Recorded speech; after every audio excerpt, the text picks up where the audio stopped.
Kisah Sang Penakluk. Jika sahabat menyukai cerita ini jangan lupa like, komen dan share. Terima kasih. Bab 221-223 Kecil ah kecil. Perampokan emas, giok, dan permata itu berakhir dengan bantuan Zhang Sun dan Mo Lan untuk membalikkan keadaan. Perampokan ini tidak berdampak banyak, dan para penjahat semuanya menggunakan senjata dingin, membuat mereka terlihat sangat kekanak-kanakan. Namun, perampokan ini mengingatkan Mo Lan pada sesuatu. Perampokan ini hampir sama persis dengan perampokan perhiasan keluarga Liu beberapa hari yang lalu, hanya saja skalanya jauh lebih kecil daripada yang terjadi beberapa hari yang lalu. Dengan sangat cepat, Mo Lan menghubungkan kedua kasus perampokan perhiasan itu. Sangat disayangkan bahwa para perampok yang ditinggalkan Mo Lan terbunuh atau melarikan diri. Sekarang, satu-satunya yang masih hidup adalah Lao Liu yang kekar. Dengan sangat cepat, banyak petugas polisi berkumpul di pintu masuk perhiasan emas dan giok itu. Polisi telah mengepung tempat itu, sementara Lao Liu juga dibawa kembali. Perhiasan yang berserakan di tanah juga diurus oleh Zhang Sun dan anggota staf yang bekerja sama. Zhang Sun sakit kepala. Setelah perampokan kecil ini, dia pasti telah kehilangan lebih dari 5 juta koin emas dan giok. Malam sudah larut, tetapi bagian selatan kantor polisi kota Linhai masih terang benderang. Di dalam kantor kepala biro, seorang sosok paruh baya berseragam tinggi mendesah tak berdaya. Ia mengangkat cangkir teh di tangannya dan menatap Mo Lan, yang ada di depannya. Ah, Lan, tahukah kamu bahwa mereka semua adalah penjahat yang putus asa? Jangan mencoba bersikap berani dalam situasi seperti ini, kamu harus memanggil mereka untuk meminta bantuan sesegera mungkin. Mereka tidak memiliki senjata panas di tangan mereka, jika. Apakah kamu tahu akibatnya? Jika sesuatu terjadi padamu, bagaimana aku bisa menjelaskan diriku kepada tetuamu? Mo Lan cemberut. Tetapi aku masih wakil kapten polisi kriminal. Sebagai seorang polisi, melindungi nyawa dan harta benda warga adalah hal yang wajar. Pria paruh baya itu memaksakan senyum dan berkata, baiklah, aku tidak punya niat untuk menyalahkanmu. Aku tahu kamu memiliki harga diri dan semangat bersaing. Namun di masa depan, Lan pasti akan memperhatikan cara dan sarana untuk menyelesaikan kasusnya, dan dia tidak akan bisa melakukannya dengan gegabah. Menundukkan kepalanya, Mo Lan menganggukkan kepalanya dengan tidak senang. Ya, kepala biro, saya mengerti. Baiklah, gadis kecil. Kamu masih sangat terkendali jika dibandingkan denganku. Pria paruh baya itu berhenti sejenak sebelum melanjutkan dengan senyuman, tetapi sejujurnya, kinerjamu hari ini memang heroik dan kamu telah memberikan jasa yang besar. Saya telah memberimu penjelasan tentang poin jasa. Saya yakin kamu akan segera melangkah maju. Mengenai kasus perampokan permata ini, kamu harus berhenti ikut campur di dalamnya di masa depan, tunggu Yang Jun kembali dan menyelesaikannya. Awalnya, Mo Lan masih gembira. Bagaimanapun, hasilnya sudah dikonfirmasi. Namun, ketika dia mendengar bagian akhir dari kata-katanya, hatinya tiba-tiba menjadi dingin dan dia berkata dengan tidak senang, tapi, aku memiliki kemampuan untuk menangani masalah ini. Pria paruh baya itu memiliki wajah pahit dan berkata dengan tulus, Lan, bukan karena paman tidak percaya pada kemampuanmu, tetapi meskipun Linhai-mu kecil, itu hanya campuran naga dan ular. Kamu masih muda dan tidak memiliki pengalaman dengan masalah ini. Ini bukan hanya perintahku, tetapi juga permintaan tetuamu. Mo Lan masih ingin mengatakan sesuatu, dan memperjuangkannya lagi. Namun, pada saat ini, serangkaian ketukan tergesa-gesa terdengar dari pintu kantor. Dong. Alis seperti pedang pria paruh baya itu berkedut saat dia berkata, masuk. Seorang polisi muda masuk. Pria paruh baya itu menatap orang itu dan bertanya, Zhang Yang, bagaimana situasinya? Apakah orang itu mengaku? Anak muda itu menggelengkan kepalanya dan mengeluh, belum. Orang itu benar-benar orang yang sulit ditipu. Apapun yang kita lakukan, dia tidak akan mengatakan sepatah kata pun. Sekarang, tidak ada setetes air pun yang bisa masuk ke tubuhnya. Dia merasa seperti sedang mogok makan. Sakit kepala yang luar biasa, aku belum pernah bertemu orang yang keras kepala seperti itu sebelumnya. Pria paruh baya itu mencibir, kamu ingin mati, bagaimana bisa semudah itu? Setelah terdiam sejenak, pria paruh baya itu melanjutkan, jika memang begitu, awasi dia dengan saksama. Lindungi dia selama 24 jam sehari. Jangan biarkan sesuatu terjadi padanya. Ketika Yang Jun kembali, dia akan menyerahkan orang ini kepadanya.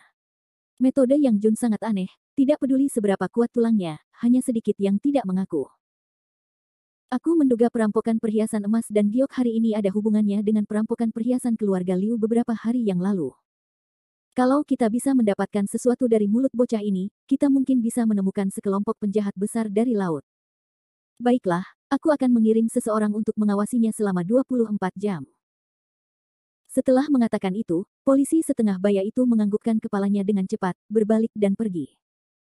Namun, Molan melanjutkan topik pembicaraannya sebelumnya, Kepala Biro, mengapa aku tidak pergi menemuinya? Lagi pula, dia yang kubawa pulang. Lan, sudah kubilang, kau tidak perlu ikut campur dalam masalah ini lagi, kenapa kau begitu keras kepala? Tapi Paman Wu, bagaimanapun juga aku salah satu orang yang terlibat. Aku punya kewajiban untuk menyelidiki masalah ini secara menyeluruh. Pria setengah baya itu tidak mengatakan sepatah kata pun, menunjukkan ekspresi gelisah. Melihat lelaki setengah baya itu bergoyang, Molan segera melangkah maju dan meraih lengannya, mengguncangnya. Ayah, Paman Wu, kalian selalu melindungiku seperti ini, kapan aku akan tumbuh dewasa? Selain itu, kalian tidak mungkin melindungiku selama sisa hidupku. Molan terus berbicara, merasa dirugikan. Paman Wu, tahukah kamu? Semua orang di stasiun mengatakan aku adalah vas bunga. Aku harus melewati pintu belakang untuk menjadi wakil kapten. Tapi aku benar-benar ingin membuktikan diriku sendiri. Kamu selalu melarangku berpartisipasi dalam kasus-kasus seperti itu. Kapan aku benar-benar bisa bertanggung jawab atas diriku sendiri? Aku tidak ingin menjadi bahan tertawaan. Menghadapi keluhan dan keluh kesah gadis kecil itu, pria paruh baya itu juga merasa tidak berdaya.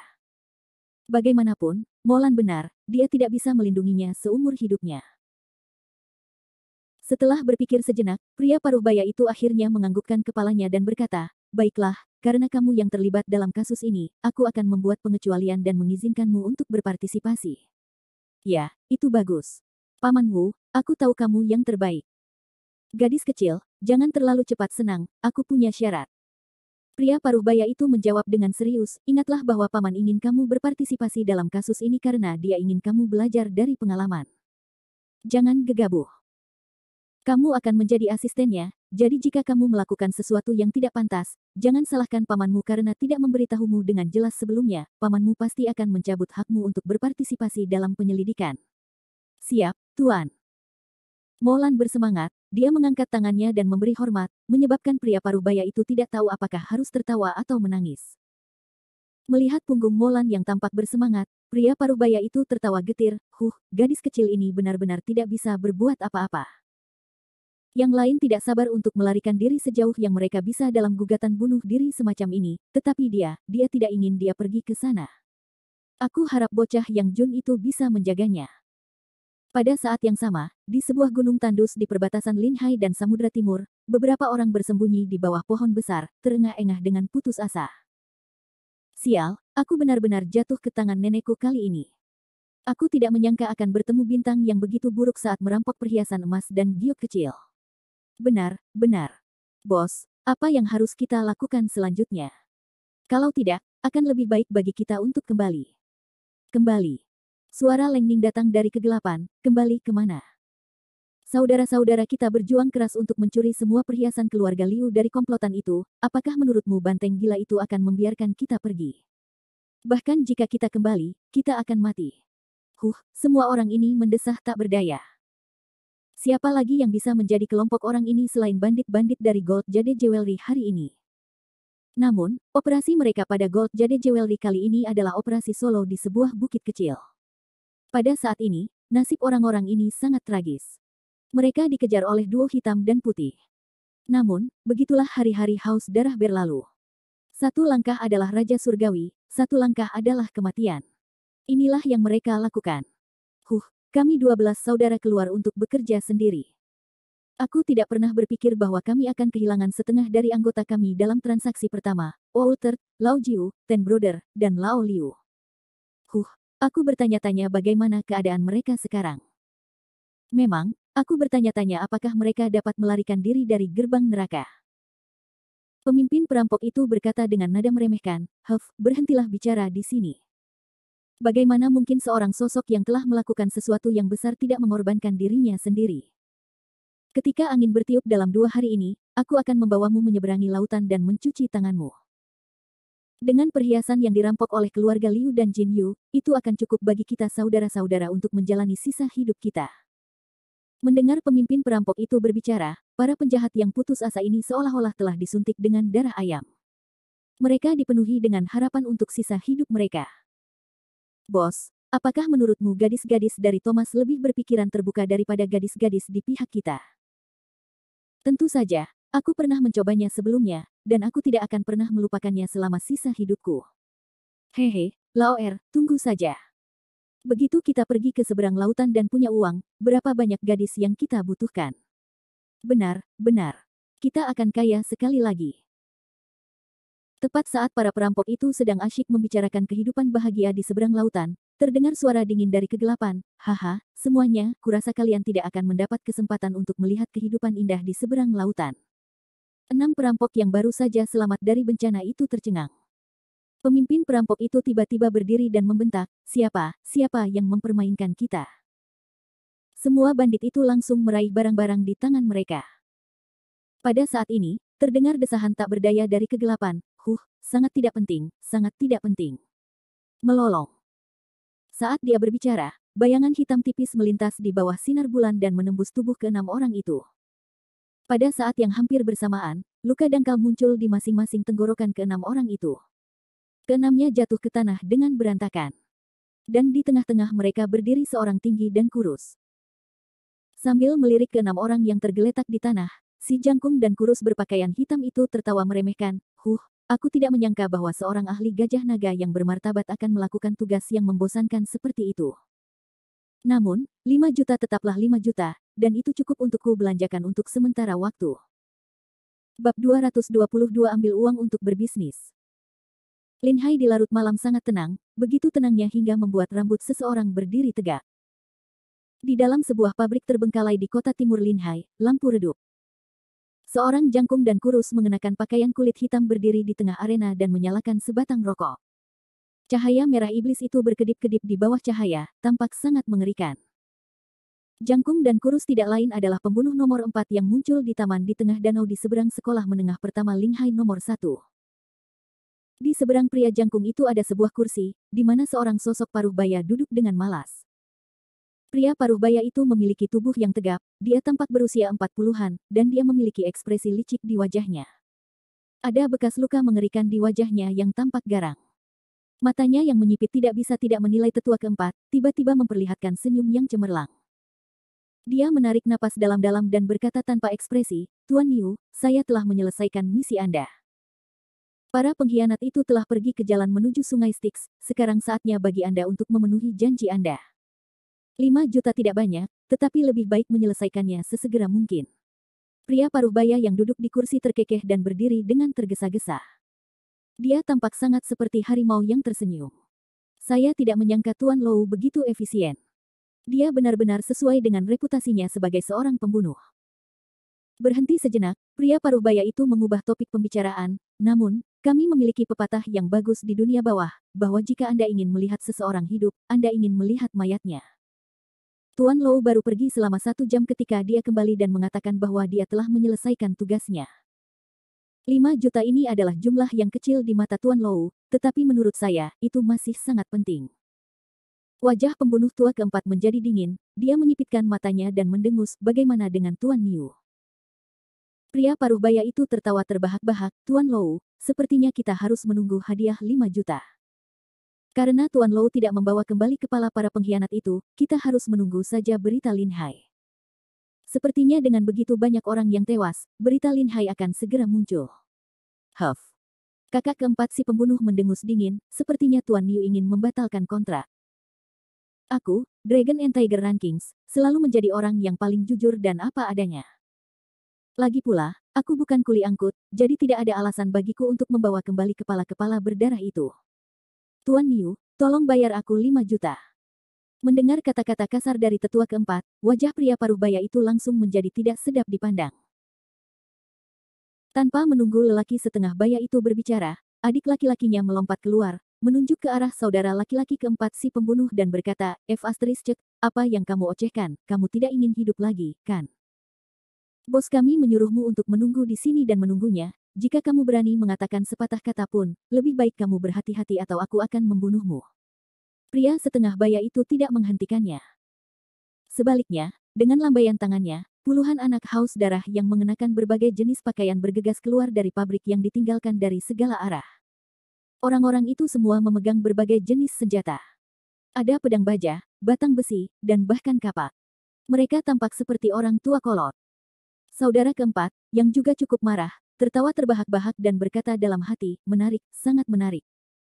Awalnya aku ingin memancing uang tambahan di Linhai, tetapi siapa sangka aku akan menemui hal seperti ini. Baiklah, baiklah, kalau begitu aku akan menggunakan kalian bajingan untuk berlatih. Pria paruh baya itu mencibir, lalu melanjutkan, Tuan Lou, bukannya aku tidak percaya dengan reputasi peringkat naga dan harimau milikmu, tetapi aku hanya seorang pengusaha yang menjalankan bisnis kecil-kecilan, 5 juta bukanlah jumlah yang sedikit, dan jika aku tidak melihat para pengkhianat itu, aku tidak akan dengan mudah memberimu uang, mohon maafkan aku Tuan Lou. Hehe, jika kau tidak memaafkanku, maka tidak perlu mengatakannya lagi. Di kandang sapi, hanya ada 2 jalan di depanmu. Kau bisa membayar atau mati. Kau bisa memilih. Kata-kata saudara keempat itu mendominasi, seolah-olah dia sama sekali tidak memberi muka pada pria paruh baya itu. Pria paruh baya itu mencibir dan tidak mempermasalahkannya. Adapun para penjahat haus darah di bawah lelaki paruh baya itu, mereka semua mulai tertawa, seolah-olah mereka sedang mendengarkan sebuah lelucon.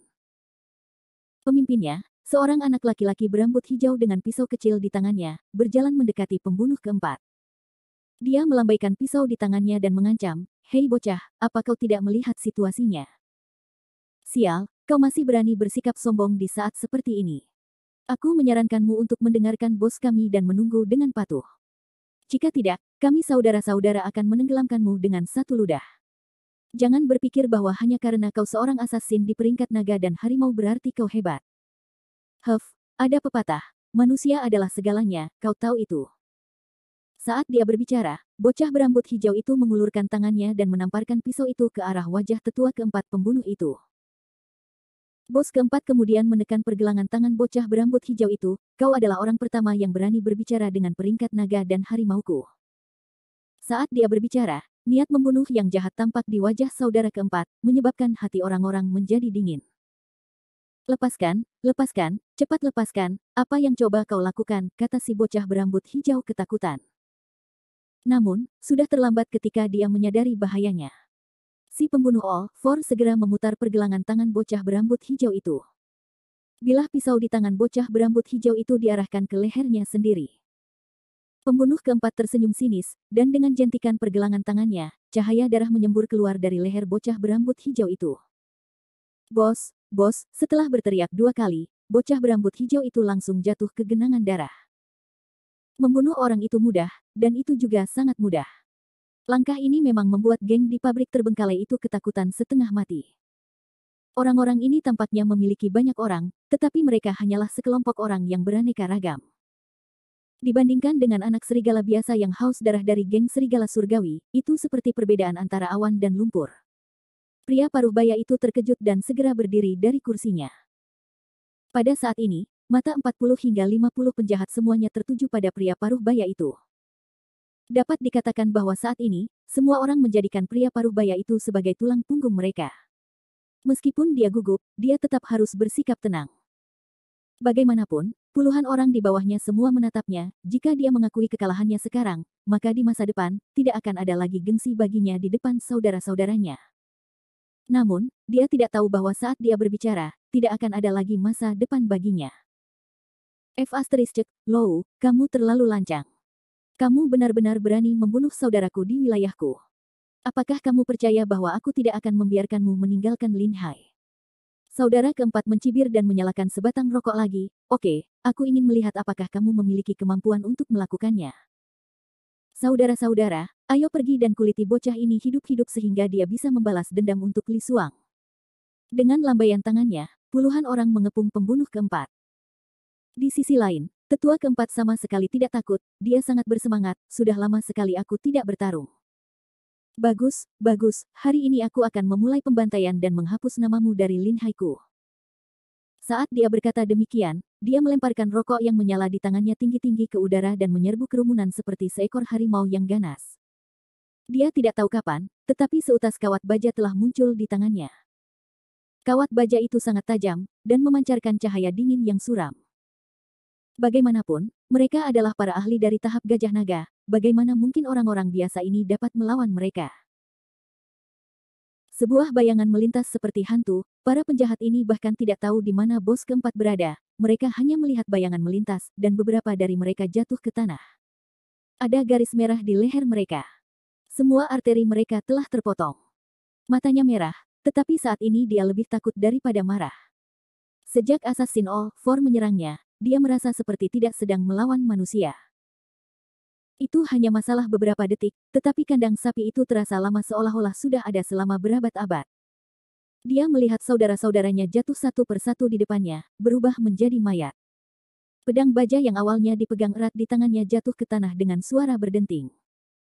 Puluhan penjahat yang sebelumnya agresif telah berubah menjadi mayat tidak lama kemudian. Melihat situasi ini, beberapa penjahat yang selamat tidak berani melawan lagi dan melarikan diri. Iblis, dia adalah iblis, lari. Bertahan hidup adalah naluri manusia. Jika mereka tidak lari saat melihat situasi ini, mereka akan menjadi orang bodoh. Lari, bisakah kau lari? Kakak keempat membunuh sepuasnya. Bagaimana dia bisa membiarkan ikan-ikan ini lolos dari jaring? Keempat melompat maju dan berlari ke depan, rantai baja di tangannya seperti sabit di malam yang gelap, terus-menerus menuai kehidupan para penjahat ini. Hanya dalam beberapa detik, kandang sapi yang telah dipenuhi dengan semangat sekarang kosong. Di pabrik yang ditinggalkan, selain tanah yang dipenuhi mayat, hanya ada kandang sapi dan pembunuh nomor 4. Kakak keempat tersenyum dan menggelengkan kepalanya. Dia berjalan menuju kandang sapi selangkah demi selangkah, seperti orang yang ingin bunuh diri dalam kegelapan. Kandang sapi, mengapa kamu harus pergi sejauh ini? Saya hanya minta uang, mengapa saya harus membunuh orang? Pada saat ini, kandang sapi itu tergeletak lemas di tanah saat ia mundur, bergumam pada dirinya sendiri, jangan bunuh aku akan memberimu uang, aku akan memberimu uang. Melolong. Saat dia mengatakan itu, dia mengeluarkan kartu bank dari sakunya dan berteriak, ini, ada 10 juta, aku akan memberikan semuanya padamu, tolong, aku mohon padamu, tolong jangan bunuh aku, jangan bunuh aku. Saudara keempat mengambil kartu bank dari kandang sapi sambil tersenyum dan berkata, jika kamu mengambilnya lebih awal, tidak akan terjadi apa-apa. Itu akan memaksaku untuk berselisih denganmu. Ini sangat buruk. Ya, Tuan Lou, aku salah, kamu mengambil uangnya, kamu mengambil semuanya. Aku mohon padamu, tolong jangan bunuh aku. Sambil diam-diam menyimpan kartu banknya, pembunuh keempat mencibir, lihatlah dirimu, kamu sama sekali tidak terlihat seperti seorang pemimpin geng, sungguh memalukan. Berhenti sejenak, pembunuh keempat berkata, baiklah, aku akan mengambil uangnya. Aku sudah menyelesaikan masalah ini, kita tidak berutang apapun satu sama lain sekarang. Sampai jumpa nanti, Tuan Niu. Jika kamu masih memiliki bisnis di masa depan, ingatlah untuk menjagaku. Aku pembunuh profesional. Dengan itu, saudara keempat pembunuh itu tertawa terbahak-bahak dan berbalik untuk pergi. Dia bahkan tidak peduli dengan kandang sapi yang mengompol. Bab 223 Teman sekelas baru. Sore hari di kelas 2 selalu menegangkan dan menyenangkan. Hari ini adalah Jumat sore, tetapi kelas 11 kelas 2 masih dalam keadaan tegang. Di kedua kelas, Selin Gao seperti patung Buddha dari tanah liat karena dia hanya duduk di podium, sementara suara buku yang dibalik terdengar di mana-mana di kelas. Semua orang tampak berusaha sekuat tenaga untuk mencapai tahap akhir tahun kedua sekolah menengah mereka. Melihat murid-muridnya sendiri bekerja keras untuk belajar, Selin Gao menunjukkan ekspresi puas. Bagaimanapun, mereka semua adalah siswa yang masih sekolah, jadi tentu saja, mereka lebih memperhatikan belajar. Sejak terakhir kali ujian kelas 11 sekolah menengah tahun kedua mendapat 3 peringkat teratas di kelompok kelas, suasana belajar menjadi semakin kental. Semua orang pasti saling bertarung demi melakukan perjalanan ke Laut Cina Selatan selama liburan musim panas. Namun, efek seperti itu tetap membutuhkan imbalan yang bagus.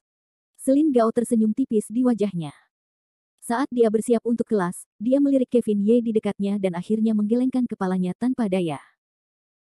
Kevin Ye saat ini lebih santai daripada murid-murid lainnya, memegang buku ekstrakurikuler sambil membaca dengan penuh semangat. Meskipun Selin Gao tidak puas dengan ini, tetapi dia tidak punya pilihan lain. Bagaimanapun, status Kevin Ye saat ini terlalu istimewa. Kevin Ye saat ini bukan lagi si bodoh yang menduduki peringkat terakhir di kelas. Saat ini, dia telah menggantikan Jin Taiming dan menjadi prajurit terkuat di sekolah. Hal ini membuat semua guru di sekolah memujinya dan membuat Selin Gao bangga. Terlebih lagi, sejak ujian terakhir, hasil Kevin Ye telah meningkat dengan sangat pesat. Hanya berdasarkan beberapa ujian pengetahuan bahasa Selin Gao, skor Kevin Ye selalu berada di angka 140, dan komposisinya bahkan lebih kuno dan harum, yang dapat digunakan sebagai model. Mengenai mata pelajaran lainnya, Selin Gao telah bertanya secara diam-diam sebelumnya. Terutama dalam hal bahasa Inggris, Cindy Qin telah memberinya evaluasi yang sangat tinggi, hampir mengatakan bahwa kata-kata yang diucapkan Kevin Ye adalah dengan aksen London yang asli, itu sungguh menakjubkan. Hanya dalam waktu 2 minggu, dia telah berubah dari orang bodoh menjadi seorang jenius. Transformasi yang luar biasa ini adalah sesuatu yang harus disesuaikan oleh Selin Gao meskipun dia tidak terbiasa dengannya. Awalnya, Selin Gao menganggap Kevin Ye sebagai kotoran tikus, tetapi sekarang berbeda. Dengan cara ini, untuk siswa yang baik dengan perkembangan menyeluruh seperti ini, tuntutan Selin Gao terhadapnya secara alami akan jauh lebih rendah.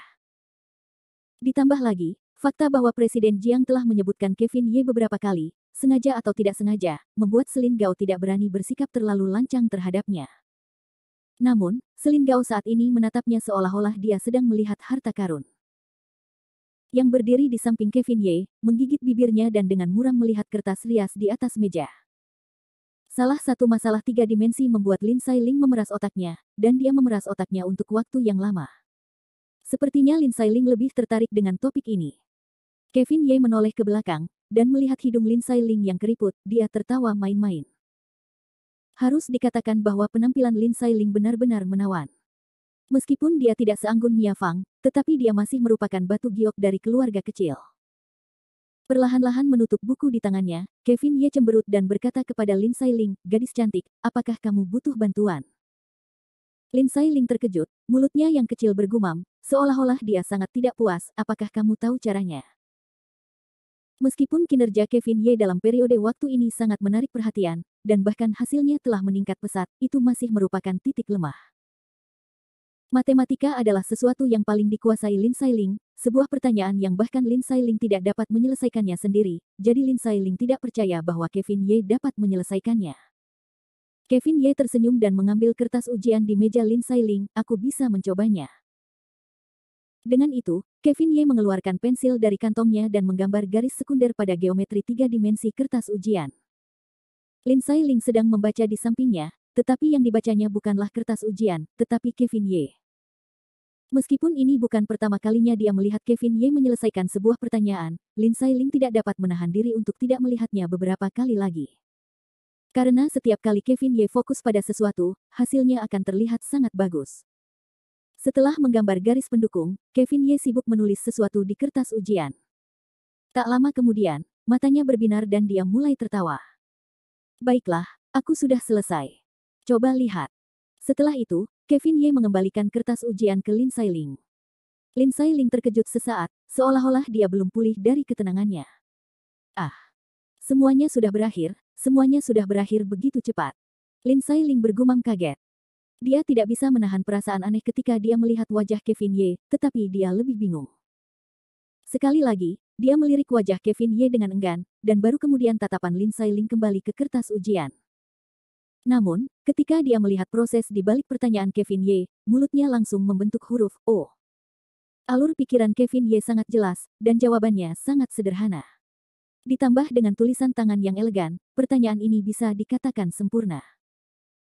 Sambil menepuk dahinya sendiri, Lin Sailing bergumam, "Jadi begitu.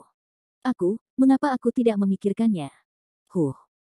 Pada saat ini, Lin Sailing menatap Kevin Ye lagi, dan tertawa, "Kevin Ye, kapan hasil matematikamu menjadi begitu bagus?" Kevin Ye sekali lagi membentangkan ekstrakurikuler di tangannya, dan tertawa, "Lin Sailing, bukan karena nilaiku meningkat, tetapi kamu terlalu fokus pada pertanyaan ini, dan tertipu oleh penampilannya. Terkadang, ketika belajar keras, kamu juga harus menenangkan pikiran dan mengubah cara berpikirmu agar lebih jernih." Sebenarnya, bagi Kevin Ye, matematika bukanlah sesuatu yang sepenuhnya tidak berdasar. Saat itu, ketika Kevin Ye berada di dunia abadi, perhitungannya terhadap berbagai formasi fenomena surgawi sangatlah akurat. Tentu saja, di dunia abadi, hal ini tidak disebut matematika, melainkan angka. Lin Sailing cemberut, dia melihat buku di tangan Kevin Ye dan mendengus tidak senang. Yang kau tahu hanyalah membaca buku-buku ini. Aku peringatkan kau, jika hasil ujian akhirmu jelek, lihat saja bagaimana aku akan mengurusmu. Saat menyebut ujian, nada suara Lin Sailing berubah menjadi tua, seolah-olah dia adalah orang tua. Namun Kevin Ye tetap melanjutkan apa yang sedang dilakukannya, dan menjawab, ya, aku mengerti.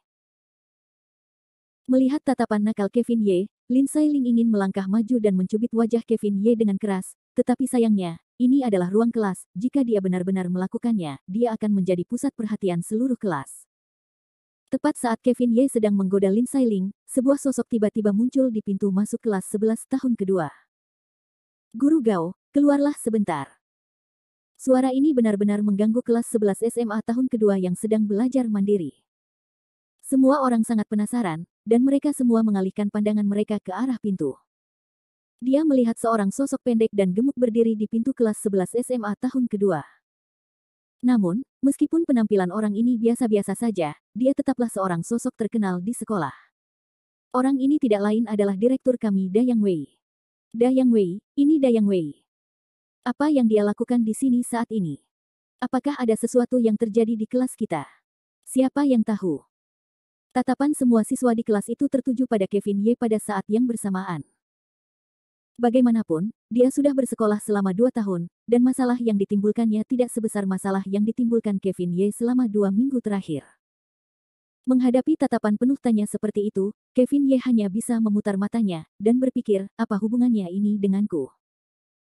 Kelas 11 tahun ke-12, yang awalnya memiliki suasana belajar yang kental, langsung menjadi gelisah, karena dengan kedatangan Dayang Wei, sepertinya akan ada pertunjukan yang bagus untuk ditonton. Di dalam kelas, semua orang sedang mendiskusikan apa yang sedang terjadi, dan di luar kelas, Selin Gao melihat 2 siswa yang dibawa direktur yang kepalanya penuh dengan keluhan, dan berpikir, apa sebenarnya yang sedang terjadi. Hal-hal aneh terjadi setiap hari, terutama hari ini. Setelah mengucapkan beberapa patah kata nasihat kepada Selin Gao di pintu kelas, dekan yang kemudian pergi sendirian, meninggalkan Selin Gao dalam kekacauan. Tidak lama kemudian, Selin Gao juga kembali ke kelas, dan berdiri di atas panggung sekali lagi. Bahkan Selin Gao sendiri merasa itu sangat lucu. Saat ini, ada puluhan siswa kelas 11 tahun kedua yang menatap Selin Gao, ingin tahu apa yang baru saja terjadi. Lin Sailing, di sisi lain, melirik Kevin Ye dan bergumam, Kevin Ye, tidak mungkin kamu melakukan sesuatu yang tidak masuk akal lagi, kan? Kevin Ye tanpa daya merentangkan tangannya, tidak, Lin Sailing, kamu terlalu gugup, bagaimana mungkin kamu bisa menghubungkan sesuatu denganku? Lin Sailing mengerutkan bibirnya, dan berpikir, siapa yang memintamu untuk membuat begitu banyak masalah? Selin Gao yang berdiri di atas panggung menyapu pandangannya ke seluruh kelas, dan kemudian bertepuk tangan seolah-olah dia ingin memfokuskan perhatiannya pada siswa yang sedang duduk. Tetapi apa yang dia lakukan berlebihan, karena saat ini, hampir semua siswa kelas 11 tahun kedua SMA terfokus pada tubuhnya. Para siswa, tolong berhenti sebentar. Aku punya sesuatu untuk diumumkan. Setelah jeda sejenak, Selin Gao melanjutkan, baru saja, tepat saat saya menerima pemberitahuan dari sekolah, yang mengatakan bahwa 2 siswa baru akan datang ke kelas kita hari ini. Mereka adalah anggota terbaru yang bergabung dengan kelas kita, jadi saya harap kalian semua akan menjaga mereka dengan baik di masa mendatang. Biarkan mereka berintegrasi ke kelas 11 kolektif kita yang hebat. Saat Selin Gao mengatakan itu, semua orang di bawah mulai curiga. Saat itu sudah mendekati akhir tahun ajaran, jadi mengapa ada jeda shift? Bahkan jika ada magang, seharusnya itu adalah tahun ketiga sekolah menengah saat sekolah dibuka. Mengapa tiba-tiba berubah saat ini? Ini sendiri merupakan hal yang mengejutkan. Namun, keraguan itu hanya sementara. Tak lama kemudian, sekelompok anak laki-laki mulai bertanya dengan gila, siswa yang mengganggu, apakah kalian laki-laki atau perempuan? Saya harap dia cantik sekali. Tidak, menurut saya, dia haruslah pria yang tampan. Bagaimanapun, mereka semua adalah siswa sekolah, dan mereka memiliki rasa ingin tahu yang kuat terhadap hal-hal baru dan orang-orang yang baru bagi mereka. Namun, Selin Gao, yang berada di atas panggung, tidak tahu apakah harus tertawa atau menangis. Bagaimanapun, kedua siswa baru ini terlalu istimewa, istimewa melebihi istimewa. Guru Gao, di mana kedua penyusup ini? Apakah mereka laki-laki atau perempuan? Beberapa orang yang tidak ingin berhenti mulai bertanya. Selin Gao tertawa, sepertinya siswa kelas 11 kita cukup ramah. Adapun apakah itu laki-laki atau perempuan, semua orang akan tahu setelah mengundang mereka berdua masuk. Selin Gao kemudian melambaikan tangannya ke arah pintu, kalian berdua, masuklah. Dengan suara sepatu hak tinggi, dua sosok dengan cepat memasuki kelas dan berjalan ke podium. Melihat dua wajah yang akrab dan cantik itu, semua orang di kelas 2 kelas 11 tercengang. Dalam sekejap, kelas 11 SMA itu menjadi sunyi senyap. Senyum pahit Selin Gao menjadi lebih serius, dia menilai dua wanita cantik bertubuh besar itu dan berpikir, aku benar-benar tidak tahu apa yang sedang dilakukan kedua kakek ini.